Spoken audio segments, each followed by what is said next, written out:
मिरचीचा खरडा. त्यासाठी तुम्ही 15 ते 20 मिरच्या घेतलेल्या आहे. हे आम्ही भाकरीच्या तव्यात करते, ह्याच्यामुळे एक वेगळी टेस्ट येते. जर तुम्ही भाकरीचा तवा घेतला तर गावाकडे अशीच पद्धत असते, भाकरी झाली की त्या तव्यात करतात. इथं मी 15 ते 16 लसूण पाकळ्या घेतलेल्या आहेत, 15 ते 16 घेतलेल्या आहेत आणि मिरच्या आहेत. आता ह्याच्यात मी टाकत आहे हे. आता आपण ह्याच्यामध्ये थोडंसं पाणी टाकणार आहोत आणि हे शिजवून घेणार आहोत आणि मग आपण ही मिरची खरडणार आहोत तांब्याने. आता आपण ह्याच्यात थोडं पाणी टाकूया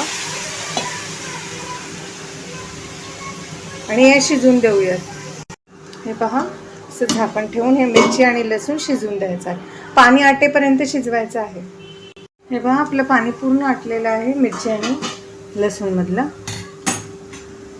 आता आपण ह्याच्यात चवीनुसार मीठ टाकणार आहोत. इथं मी खडे मीठ घेत आहे, खरड्यासाठी खडे मीठच वापरा. आता आपण तांब्याच्या साहाय्याने हा खरडा जो आहे तो खरडून घेणार आहोत.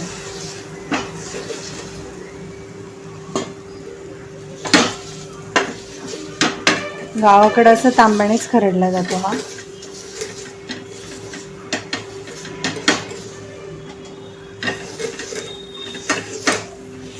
खडे मिठामुळे हा व्यवस्थित खरडला जातो, त्यामुळे शक्यतो खडे मीठ टाकायचं ह्याच्यामध्ये. हा मी पूर्ण खरडून मग दाखवते. हे पहा, आता पूर्ण तांब्याने खरडलेला आहे हा खरडा. ह्याच्यात मीठही टाकलेलं. आता आपण ह्याच्यात काय करणार आहोत, ह्याच्यामध्ये आपण 1 चम्मच तेल टाकणार आहोत आणि हा खरडा परतून घेणार आहोत. आता आपण व्यवस्थितपणे हा तेलावरती परतून घ्यायचा आहे. 1-2 मिनटं परता, आपला खरडा तयार होईल.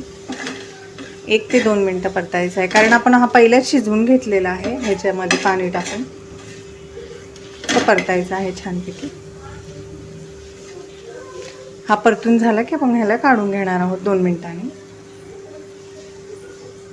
हे पहा, आता खरडा तयार आहे. आता मी तुम्हाला सर्व करून दाखवते. 2 मिनटं झालेली आहेत. पहा, आपला खरडा तयार आहे. मी तुम्हाला जवळून दाखवते. किती छान दिसतो आहे. आणि ही आहे गरमागरम भाकरी, त्याच्यासोबत बुक्कीने फोडलेला, हाताने असा फोडतो आपण तो कांदा.